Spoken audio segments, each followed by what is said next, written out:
Well, hi, good morning. Thank you so much for joining me in my shop here. Today is November 30th, and the snow is flying and has been flying. Now the snow outside would be something like about that deep, something of that sort. Okay, but it's nice in the house here. Now, I think at the last video I may have mentioned that I was kind of done with this radio for now, but actually I'm going to go another step with it, and that's something I really should do, and that's deal with a number of electrolytic capacitors that are in this radio, none of which are probably all that reliable. That's kind of the situation here.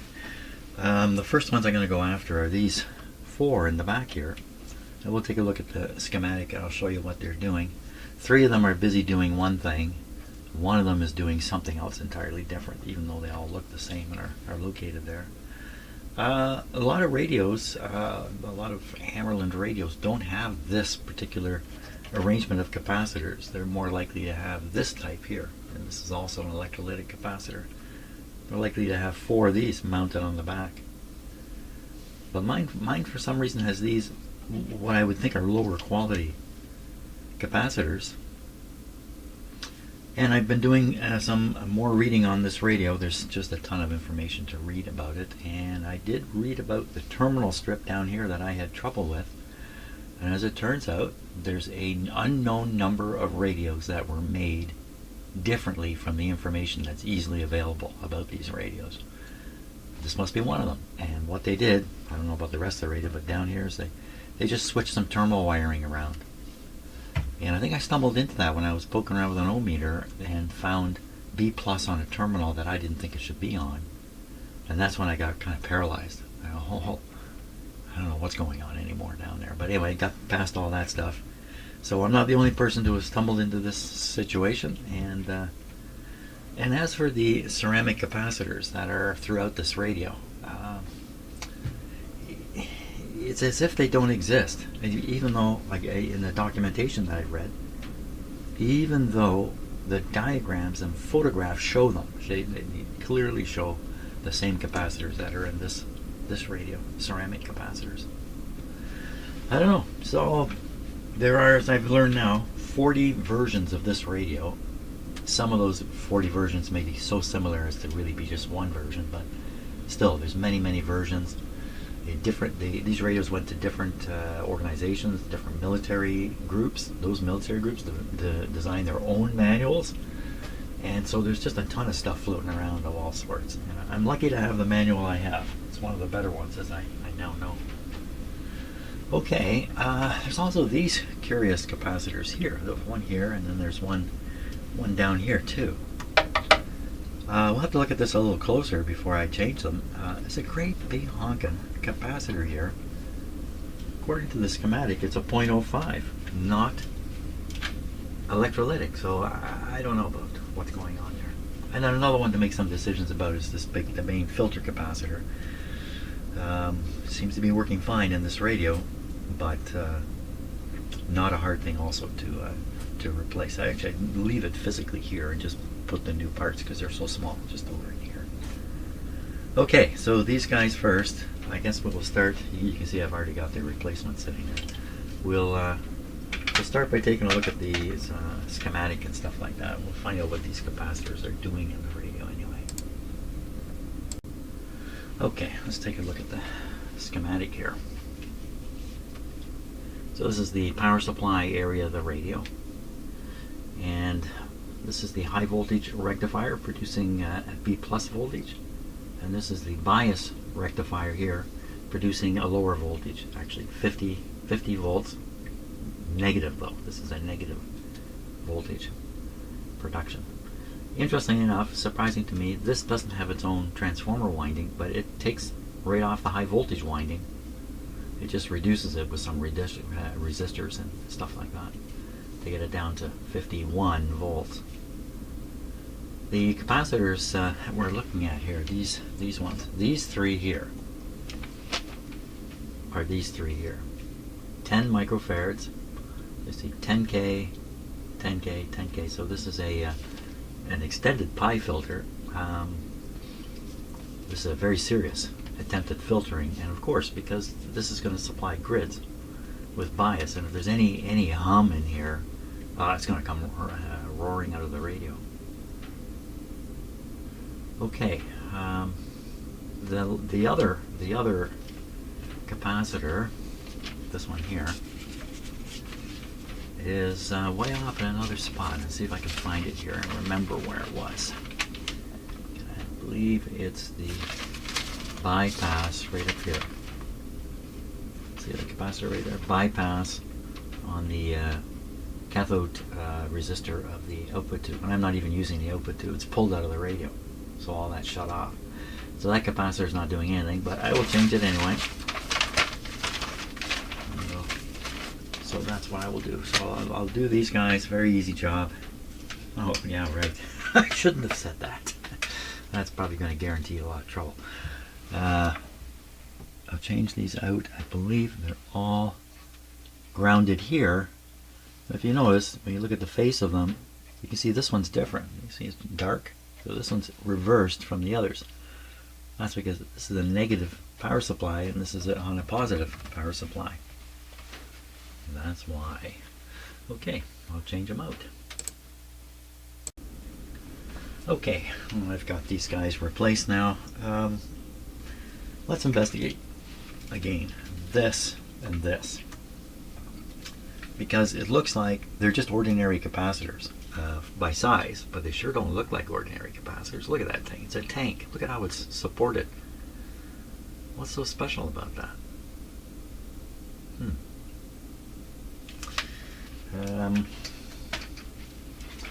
So we'll look on the schematic for this guy and for his brother down here. They have nothing to do with each other. Let's go after this guy first. If I can remember where was it?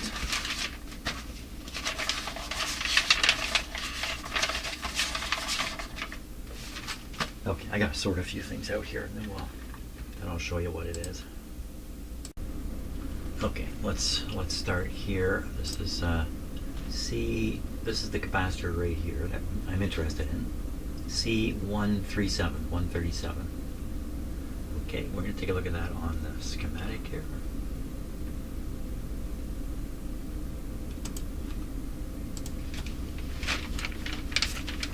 C137.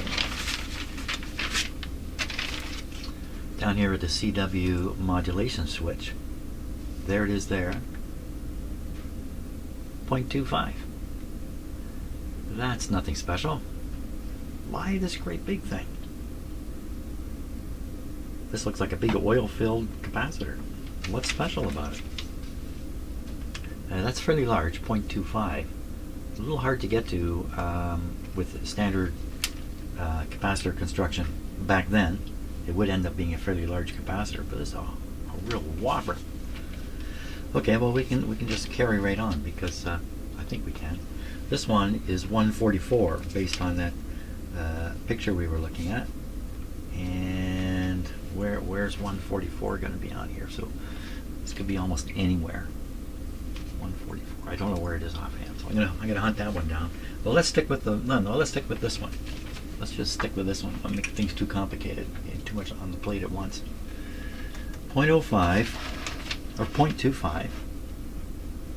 If it were electrolytic, like it looks like an electrolytic one, if it were, then it would have a plus and a minus marked on it, which they've been quite consistent with, of course. And this, all the electrolytic ones have a plus and minus, of course.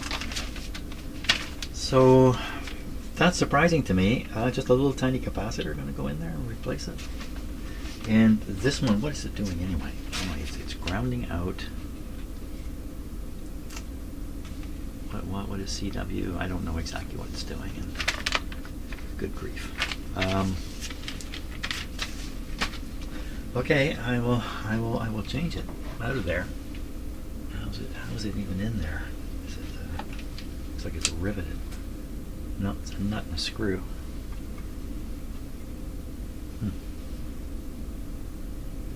Could leave this. Just leave it here, and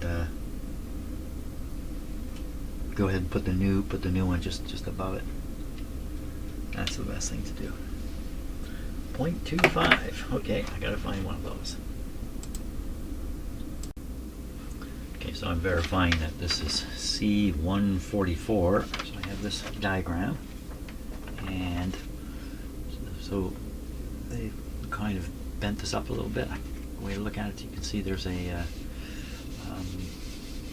terminal strip here. That's this terminal strip here. And you can see a capacitor connected right on it.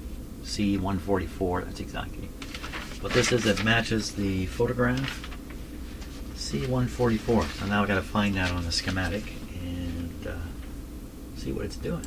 And what is it? Oh, it took me a long time to spot this on here. But here it is. C144.05. It's just a 0.05.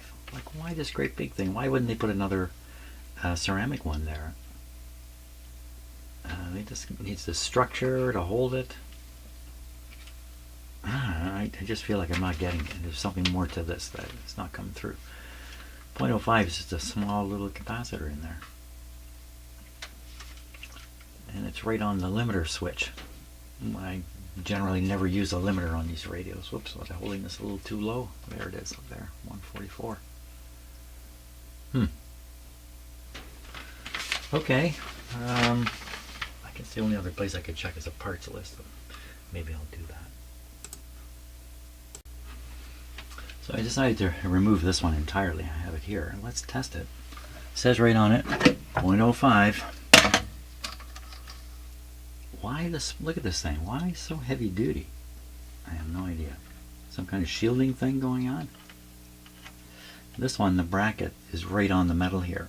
But on that other capacitor down below, this one here, there's a plastic cover here, and the clamp is around it. So the body is not grounded here. This one up here, the body would be grounded. Okay, let's see what it says. Was it worth changing? 0.05. Showing a loss here, but I don't know if we can really, I don't know if that's really important or not, but 0.05. So it's showing 0.06.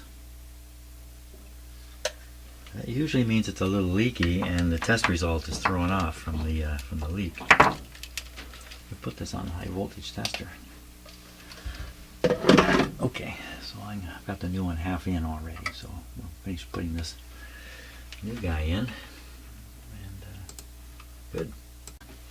Okay, got those done. Now I've got some capacitors in these metal cans. I got one here. There's one up here. There's one down here. That might be it. 3 of them. So we'll do these one at a time. Figure out what each one of them is, and then how to replace it, which I think is a pretty easy thing to do. Pretty sure one like this with 2 terminals is actually 2 capacitors, and the frame is the negative part. Okay, let's start with the guy right up here, right up at the top. Actually, I'm going to start with a coffee break, and then we'll do that. Okay, let's find out some more about C129A and B, this thing up here. So look at the picture again. Okay, and 129 is sitting right here. And can you read that?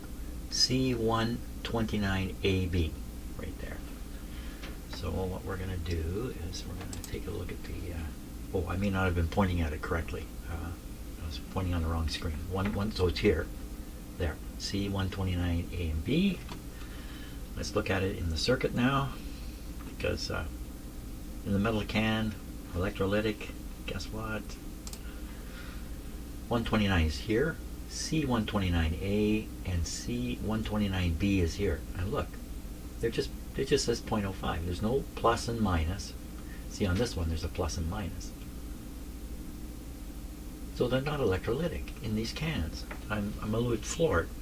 So I think if we look at the list of stuff here, and we find 129 A and B, capacitor 2.05. It says HS can paper.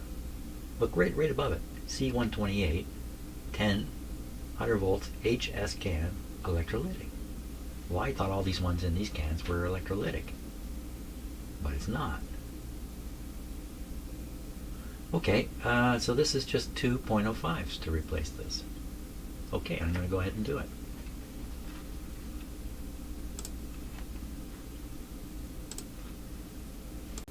Okay, so I'm planning how to do this. I've got my two replacement capacitors. I've already twisted some leads together because they're both going to the chassis here. So I'm looking for ground terminals in this area, and there's one right here. So I could potentially connect this here, and then the capacitor terminals are on the back here. Two wires coming up. I can clip the wires and pull them and attach them here. That'd be my plan. So I think the best way to do this probably is to solder this in so the capacitors are stable, and then cut the wires and move them over onto here. Does that make sense? Do this. I have bifocal glasses, like a lot of people my age, and it's very hard to look up close at things. It's really, really hard. I end up breaking my neck. So I'm going to cut those wires and see how long they are before I commit to this, because they may not be all that long. Anything else up there? Yeah, there's nothing else up there.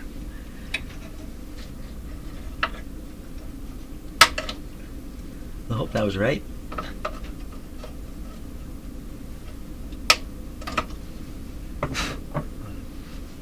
Dust blew out of there. Okay, we'll pull the two wires out. One here. The other one is here.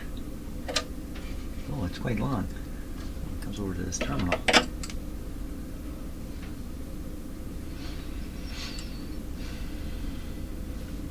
I might change plans there. I might be able to. And where's this one go? It goes down onto the. Maybe it'll put them terminal to terminal. Yeah, I think that would be better, at least for one of them anyway. I gotta twist this. One, go down that same ground terminal. I got other ground terminals I can pick from, like I can go way over here. What circuit are these things in again?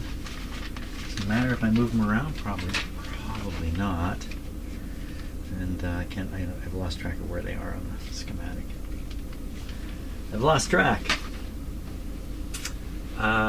Okay, I'm going to solve all that and put in those capacitors there. Okay, so I've got two new capacitors, one here, one up there. This guy's disconnected. Let's go after this guy next here. This is, I think this was C128, was it not? Which one was that? Get this out here and get it aligned properly. Looking right there. C128. This is C128. So let's take a look. I think I know where it is on the schematic. Right away. Almost right away. See, I thought I knew where it was. There it is. C128. Wait a minute. There's no A and B here. It just says C128. But there's two terminals. Is this one different?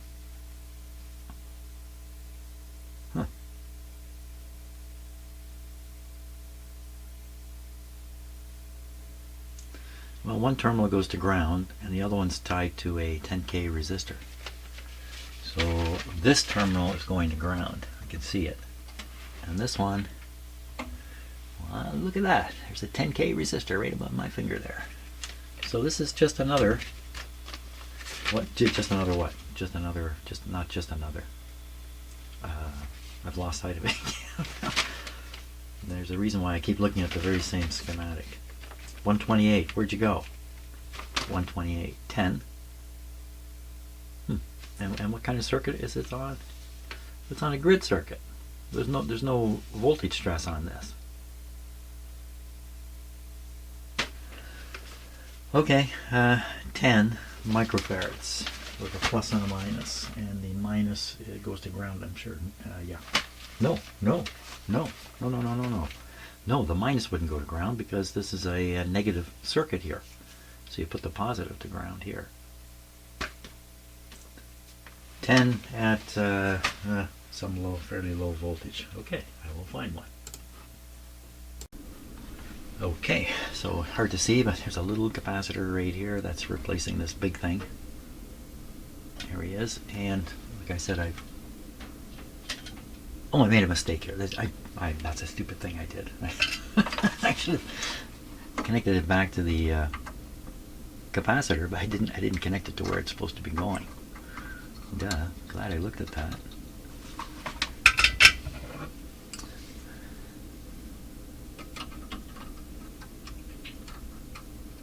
Oh boy.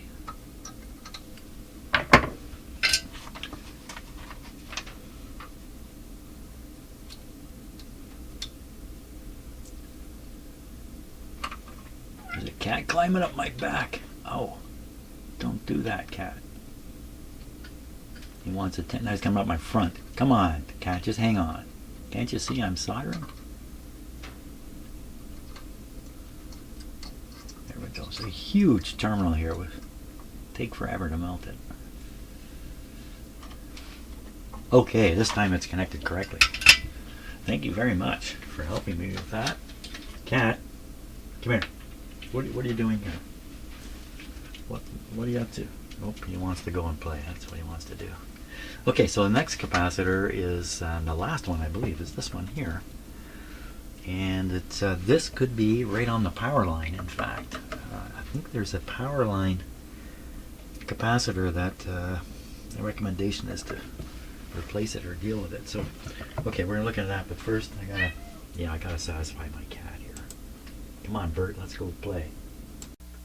Okay, I'm going to tell you the other one. The other one's current. You've probably seen a film of a UFO flying away from the camera, or something anyway, and you see this kind of shadowy black thing, and you're it's going along, and I'm using my hand here, and then it does this funny move. It moves like this, and then it moves like that, and then it moves like that. This is a fairly recent video that's been released. So you look at it, it's a weird thing, and it just does this funny. Like no plane would do that. They showed this film like right after it came out. I watched a documentary where they showed that film to some FLIR technicians. FLIR is the camera that they're using, is a FLIR camera. They took one look at it and they go, "That's a plane flying away. That's a plane flying away from the camera." And they said, "Well, what's this thing where it does like this? Planes don't shift like that. You know, camera effect." And then I watched another video where a guy demonstrated that exact camera effect in his living room. And he showed that if you just do the right thing with a camera, you can get this image to do this. Okay, so that's it. It's just a plane flying away. But you continue to see that film offered up. And how about that? That's I think they call it the Tic Tac film. You see a little white thing, and you look down, you can see the water underneath is just speeding by, so it looks like this white thing is traveling at a high speed. Showed that to an expert, and he goes, "Well, that's a balloon. That's a balloon floating." I go, "How can it be floating? It looks like it's going 100 miles an hour." Well, it's not. It's sitting still, and the camera is in a plane flying over it. So as the camera flies over it and stays focused on it, the ground appears to be moving underneath it. It's a balloon. That's the end of it. No. People keep bringing it out, showing it to you. This drives me nuts when the truth is out there. But people perpetuate the bullshit, basically, because they want the bullshit. They want Bigfoot. They want UFOs. Well, I figured all this out when I was a kid. Never believed any of it, ever. Okay. Enough of that. Now, I'll get off, just a second while I get off my soapbox here. Okay, I'm off the soapbox now. Oh my gosh. Okay, so last one. So let's start with the diagram here. I actually got all wound up talking about that stuff because this really has bothered me all my life since I saw that film where the guy says that's me in the suit and explains the whole thing.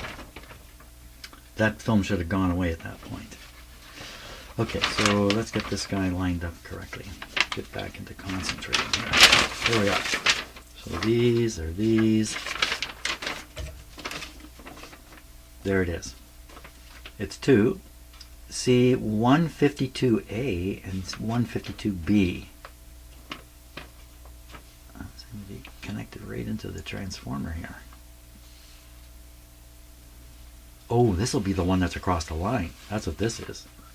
So this one I need to deal with for sure. 152A, 152B. Across the line, right? Let's take a look. Let's take a look.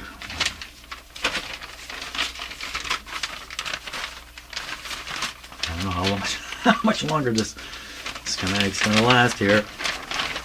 The line is really hard to see on here. Here it is here. 152A, 152B, 0.05. So 2 0.05s in series, grounded in the middle. So that means in this case, yeah, the case is the ground and the two terminals are the two capacitors. And they're just 0.05s, right? They're not electrolytic. No, they won't be electrolytic because they're right across the power line. Okay, I will replace that. That's a good idea too. Okay, so I've looked at the situation here. There's a couple of wires coming to this. I can cut them and use the wires to connect to my new capacitors. These are capacitors intended to go right across a power line or something like that. These are X type, I think. X type, right across the line. So these aren't actually going across the line, they're going between the line and the chassis, but that'll be okay. So I'm just going to twist one, I'm going to turn it into something like this. And then I'm going to solder this on here. And then I'm going to attach the ground to a ground terminal back here. And then the two wires, I'll nip them off here and bring them over and hook them onto these two extra terminals here. That's the plan. Okay, I will implement the plan. So I've made quite a few changes to the radio today, and my usual style is to make a change and then test the radio, but I felt pretty sure about what I was doing with these today. So that is the next step though. Give the radio a test and make sure it all still works. So, but it's break time here. Okay, time to take a peek at the weather so I can plan my day out properly. So here are the Great Lakes here, and there's the city of Toronto, and I'm located right here. This light blue is snow falling, but often you actually don't see anything hitting the ground. So, but this is real snow here, north of us, and this is what passed over us earlier. So I'm going to play and see what's happening here. It's like a clearing's coming into my area. And we got something developing here. This is probably coming off the lake here. That's really what that is. So it probably won't move. Yeah, okay, not so bad.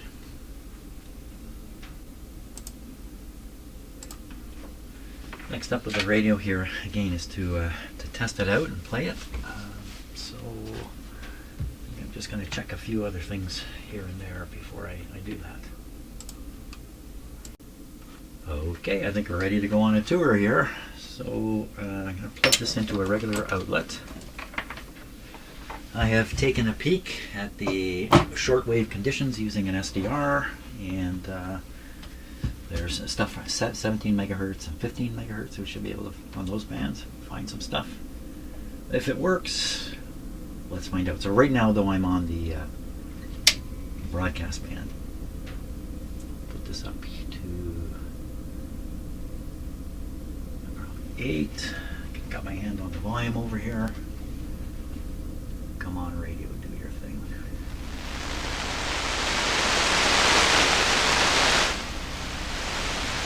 Okay, that's me working the volume.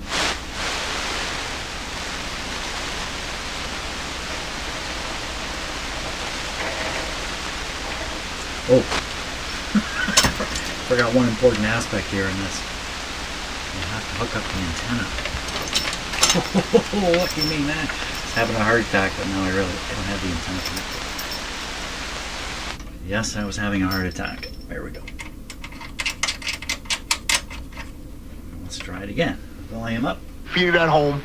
They're trying to keep it that way, and the Texans look to get to 7-5, which would put them a game behind the Colts for the division lead, and would tie them pending whatever happens in the Jaguars. Diseases in the world's poorest countries. Next month, a new coordination center for disaster response in Canada is slated to open. The new facility is to allow better coordination of national responses. Tomorrow, retailers are looking to entice holiday shoppers looking for deals on. The key retail season comes as Canadian shoppers continue to face inflation and the fallout of U.S. tariffs. This is a Canadian Press. Furniture Black Friday sale is on now. Save up to 50% on selected furniture and don't pay the tax on anything else, or do not pay for up to 2 years. Details at aerofurniture.com. Your next report in less than 10 minutes from the 680 Traffic Center. I'm Mike Davey. But their bodies can't use the essential mineral properly. Doctors don't typically screen adults for this, which is why the condition has been overlooked. This station has a heterodyne. Let's see if we can... No, let's not. Let's not. Yeah. I was going to say, let's try to use the crystal phasing to get rid of it. A record number of older Americans live alone. 28% of U.S. adults over 65, that's 16 million people, are aging on their own. This unprecedented growth is... Muzaffar सुहाग का अर्धे सुकून का सपना साकार करने दे विच मदद कर सकते हैं आरिफा मुजफ्फर तो परदेसी ब्याह करवा लिया चले आना कोई souveraine. Mais la volonté des États-Unis à retirer certains éléments du plan, comme le demandent l'Ukraine et ses alliés, est incertaine, selon le professeur à la chaire d'études ukrainiennes.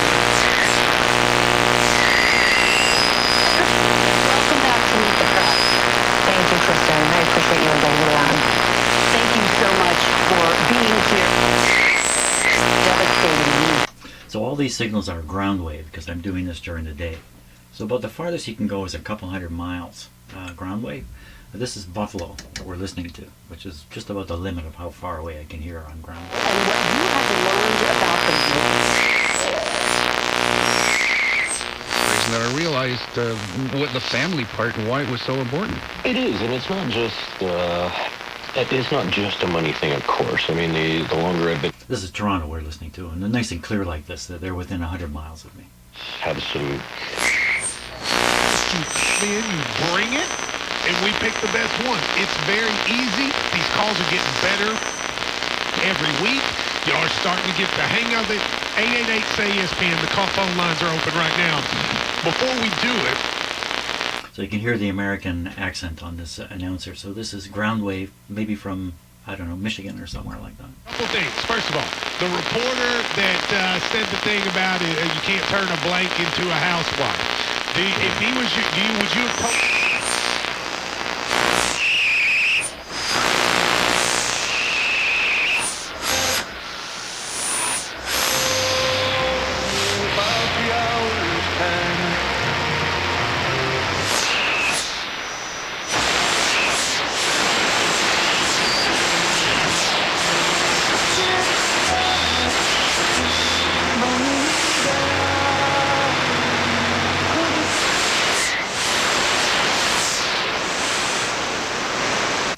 Okay, so the rest, I'm stopping here at 1350. The rest of the AM band is on the next band up. We won't go through it because there's only maybe one station to pick up. Let's go to the shortwave bands and see how this guy's working. So I'm going to go right up to 29 megahertz here. I can do it this way. Okay, so, and we're going to come down from 29 megahertz, and we should hear some stuff. Let's see how we're doing. This is a double conversion now.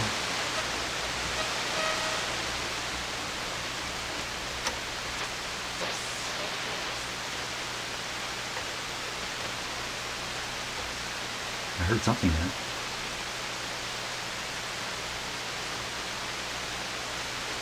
Thought I did. Maybe not.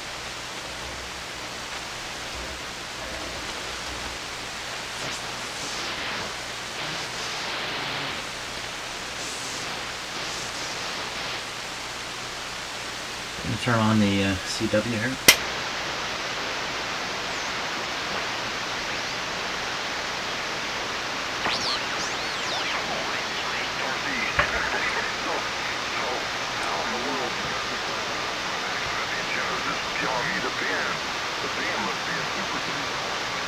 So that's ham radio there.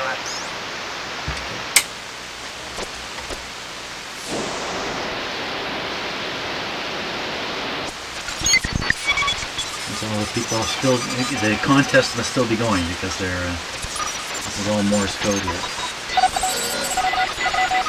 Yeah, Morse code. Nobody does that, right? Coming into CB land here.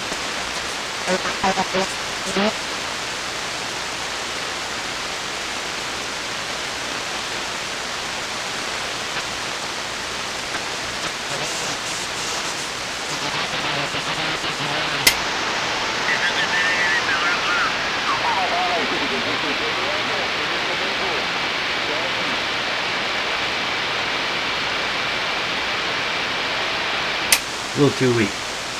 I don't know if that was CB or ham.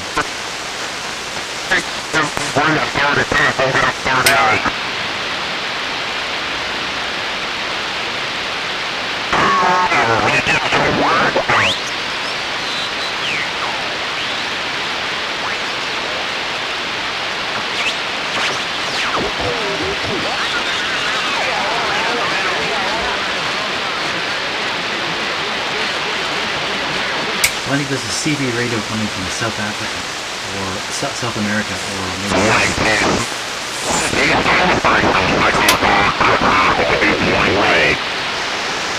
Keep going.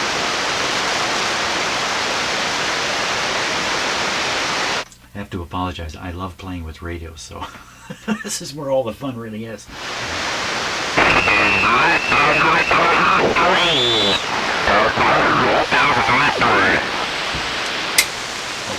We'll move on. Junkyard station to take that cotton picking junkyard station out with this astroplane. Hey, crush, old rim shot in the garage is stepping. What?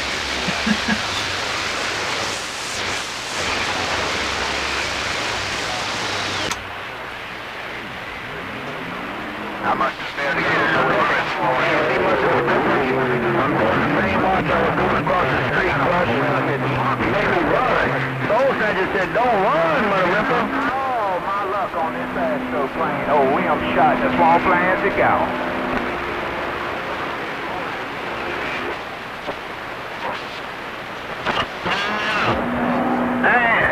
CB is really hot because normally you pick it up maybe on one channel, maybe two on skip, but it looks like it's just all over the place, which is kind of neat. It's fun. And I'll pick up conversations. People are having local conversations, let's say in Florida or Texas or somewhere. They're two buddies talking in their cars, and I can hear both sides of the conversation up here. And they have no idea that their little 5-watt radio is coming in up here in Canada.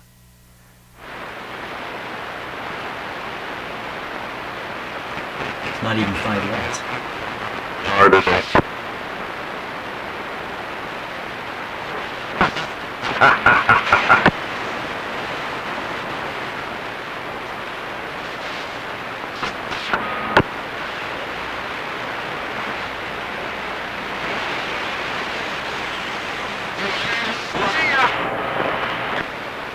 The channels are very close together on this radio. Let's move on.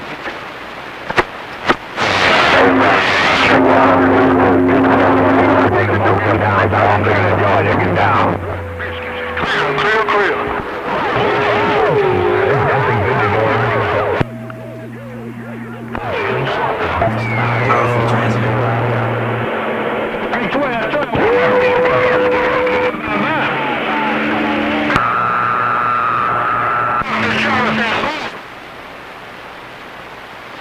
That might have been channel 6, because that's where most of the guys, big powerful guys, hang out. And there's nothing below here, so. Oh, what's that?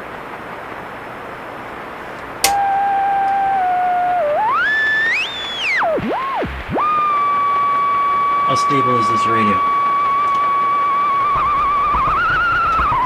Not very.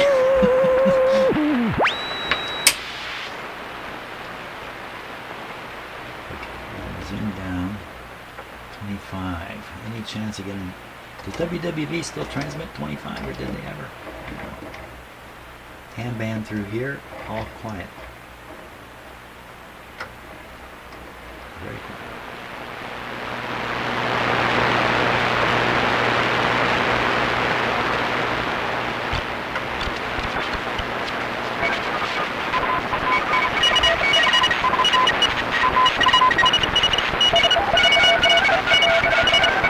So a radio like this is made for this kind of stuff.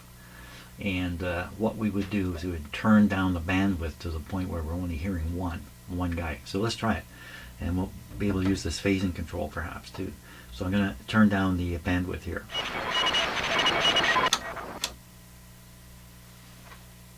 Hello? Oh, I should have cleaned that. I should clean that. I haven't put the bottom blade on yet, so we still have a chance to clean this. See if we can pick them off one at a time.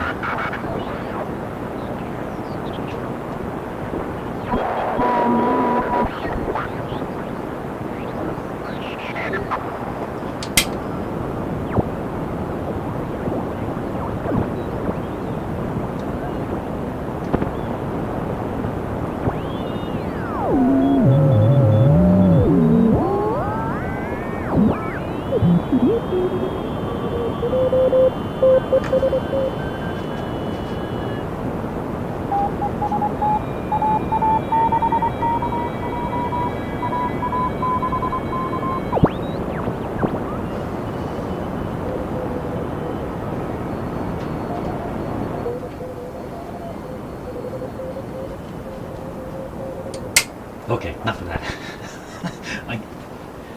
My Morse code skills are so poor. They're virtually non-existent, even though I've spent hours trying to teach myself Morse code. Okay, 20 megahertz now. Maybe get WWV here. Very quiet again. Oh, I know I'm down on this.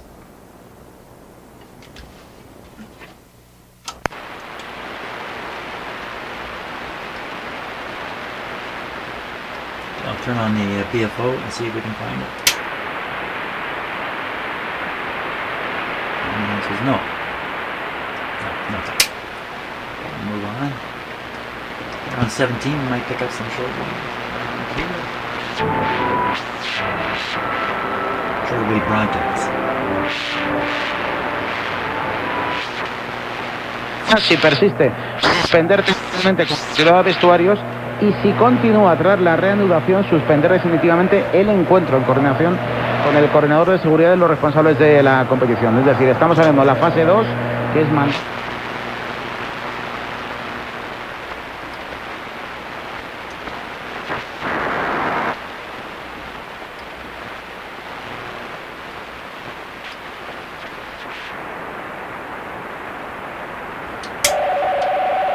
That's teletype. Yes, teletype is still used.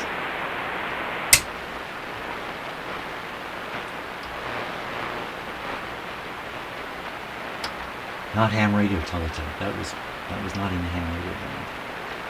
Okay, we're getting into the 19 meter band. What is that? Now that, I'm not sure what this is, but I think it could be over the horizon radar of some sort. That's what I think this is. Canada's going to build an over-the-horizon system, over-the-horizon radar system, and the radar transmitter is going to be just 100 miles south of it. South of it. Not even north.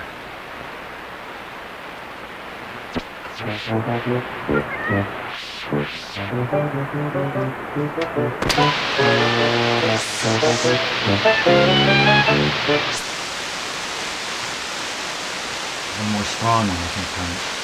No?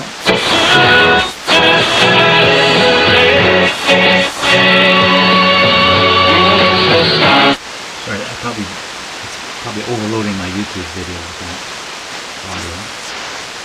Okay, we'll try for WWV. There it is.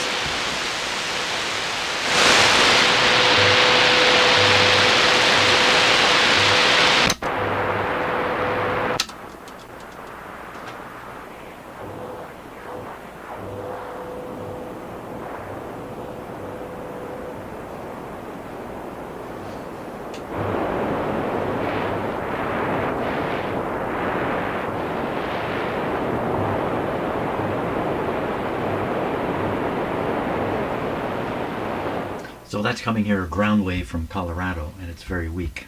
But other times of the day, this comes in quite strong. Very good. So we've gotten down to 15. That's we'll drop to the next band below and zoom across it because I don't think there's going to be too much there, and then we'll be done. Here we go. Down one more band. A little volume, please. So I mean, at this time of day, 7. I think it's something like around 9.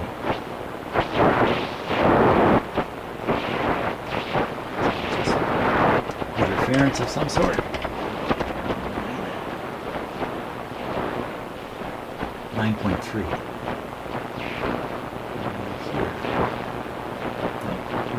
Way home.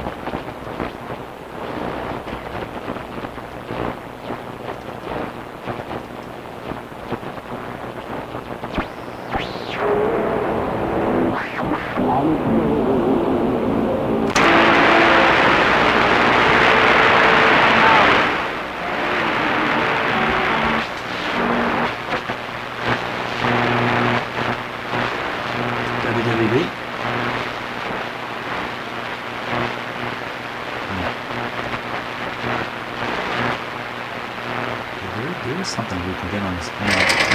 7850. That's right. I heard it.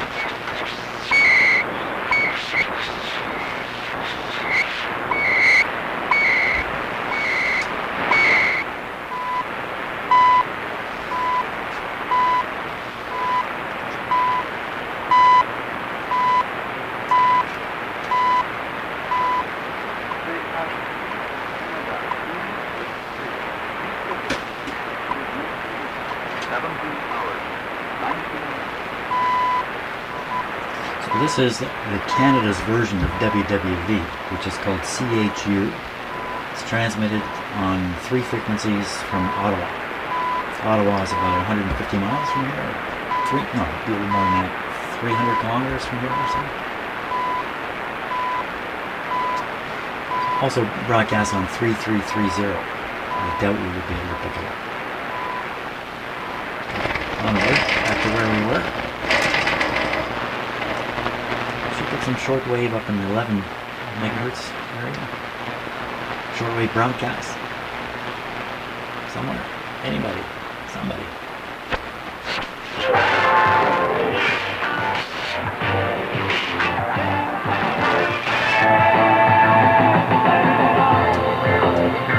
Little Bee Gees for you there. What is that? Now what is that?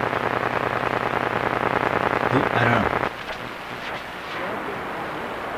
Station there.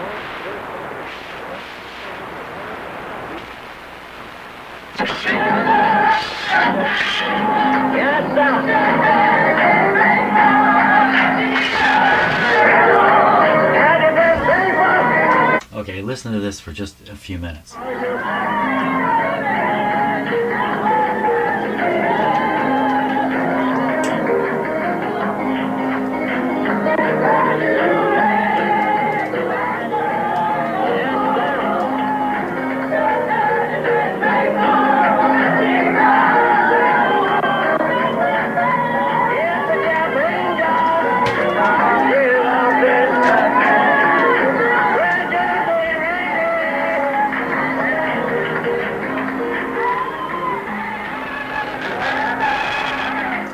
So what I believe you're hearing is an open mic in a church somewhere in the States.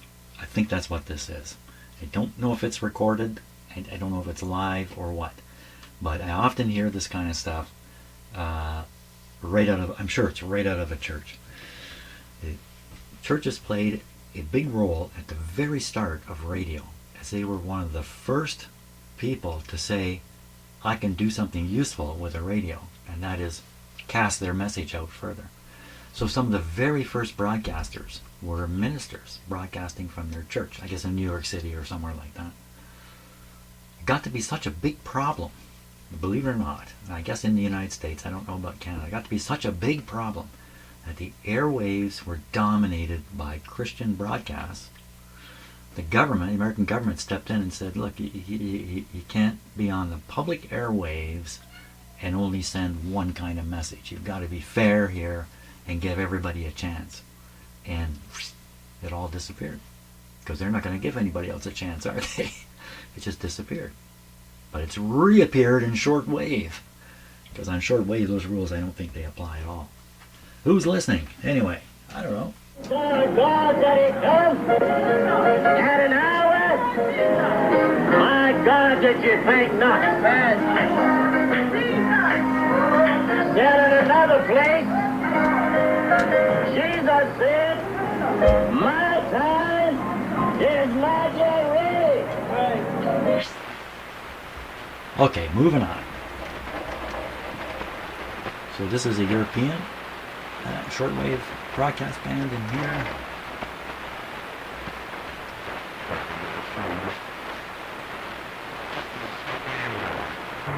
That's odd.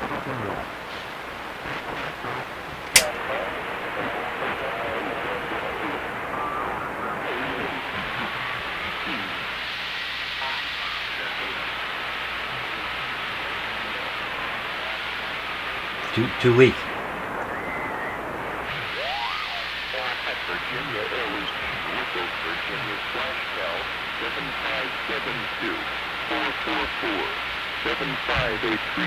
7572-444-7583/email USN.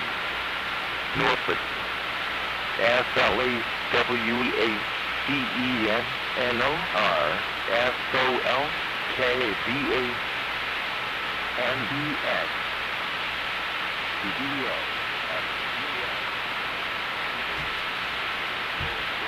What is this?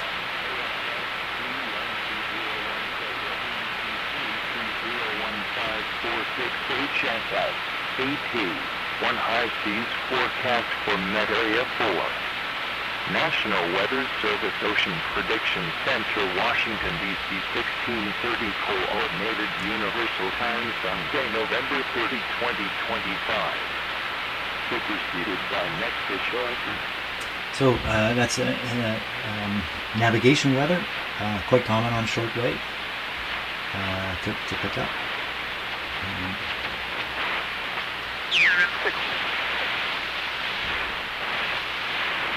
What was that?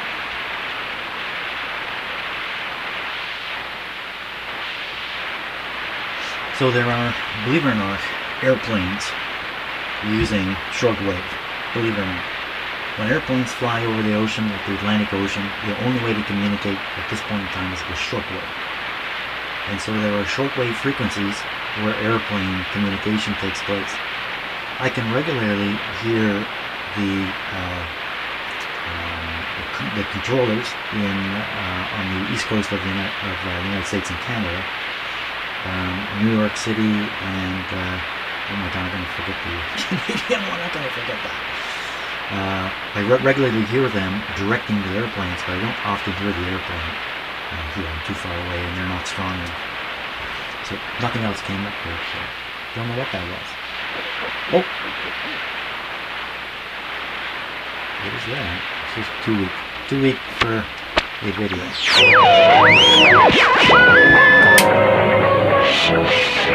Bee Gees! What? Bee Gees taking over the shortwave. Martí transmite ahora mismo en onda corta en los 11.860, en los 11.930, en los 13.605 kHz y a través de martinoticias.com. Continúe en sintonía con Radio Martí. So Radio Martí, if you don't realize it, is the shortwave broadcast service the Americans run at Cuba as a propaganda system. So they get the American message out into Cuba, and it's always in Spanish, so I don't really sit and listen to it, but it's a very entertaining channel. There's music and stuff going on it, so it would become popular, and then people would listen to it. Personally, I think its main audience is Cuban expats in Florida. That's who I think would be listening to this. It's broadcast on a couple different frequencies, and we pick it up day and night up here, so it's always available.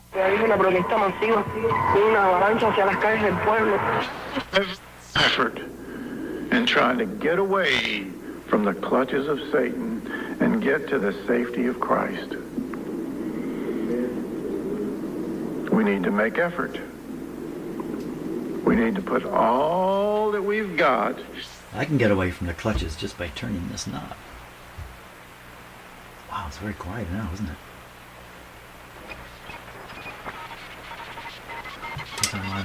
I'm on automatic volume control too.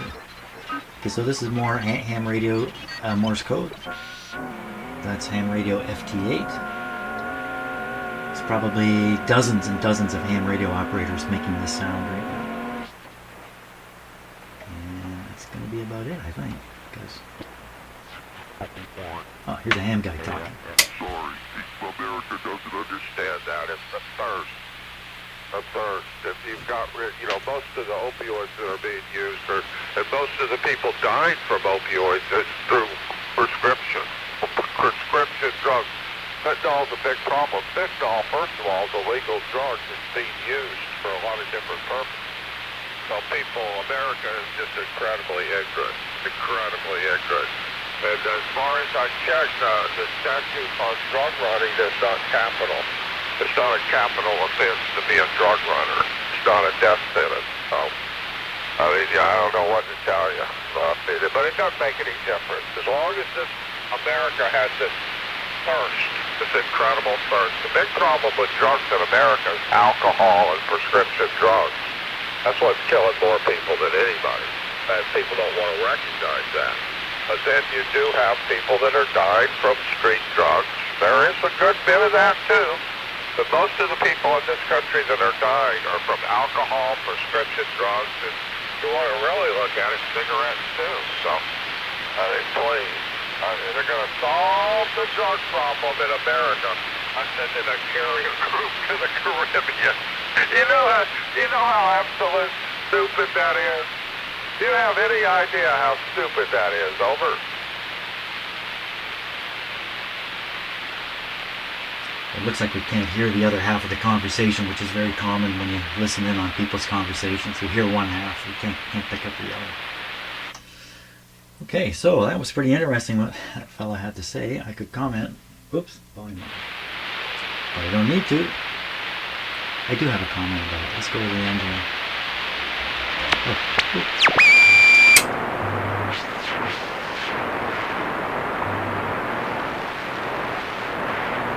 well, that sounds like WWV.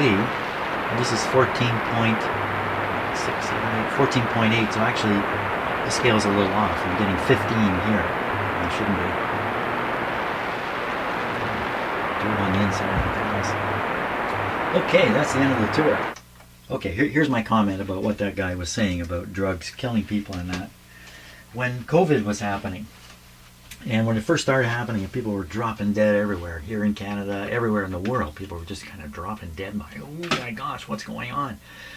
20 people, 40 people, 80 people, 100 people a day. And I started wondering, well, just how many people do die in a day?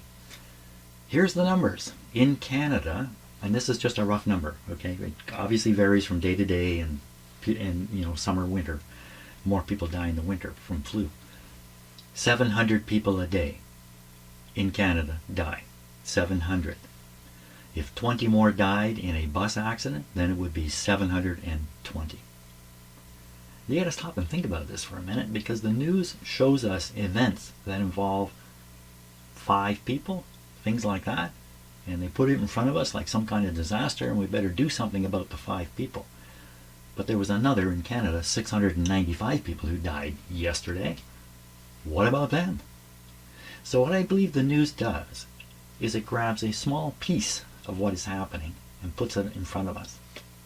What they really should be doing, in my opinion, in Canada, is saying, okay, it takes time to collect statistics. So going back a few days, the number of people who died on that day was this. The number of people who died of heart disease was this. The number of people who died of accidents was that. The number of people who died from cancer was that. And that's what we should hear every day. And those are the numbers that we should be watching as they swing around.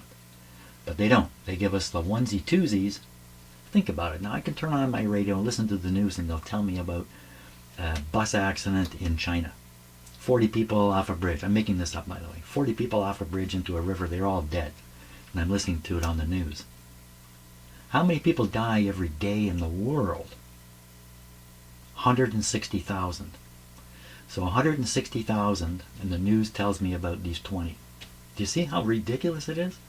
How many people die every day in the United States? Well, it's roughly 10 times what it is in Canada. It's roughly 7,000 people. 7,000 people a day. Add another 100, it's really not a big deal. So, I'm not saying, if one person dies, that's not a bad thing. It's a terrible thing for him or her and their family and their friends and that local situation. It's terrible. It really is. But it's local. It's local. Why are we being told about a few people dying on the other side of the planet? You know why? Film at 11. That's why. So I don't want to get onto the mainstream media being stupid or anything like that. I don't believe that. I don't call it mainstream media. I call it standard media. So, but we're all prone to this. We're human beings, and we don't think logically. As much as you might think you do, you don't. And one example is this. The news people are trying to tell us important things. Why aren't they telling us how many people died in total? Because it would make those important things not important anymore, and they need important things to fill the gap between the advertising, which is their main problem. Okay, I really got on my high horse a few times today, so I apologize for that. But I am here alone. I got no supervisor here to control me. Yep, I'm out of control. Well, I don't know what to do next with this radio. I'm going to leave it here for now. It may be gone from my shop for tomorrow, or maybe not. I don't know. Thanks a lot for watching. I hope you enjoyed the band scanning and the like. We'll see you.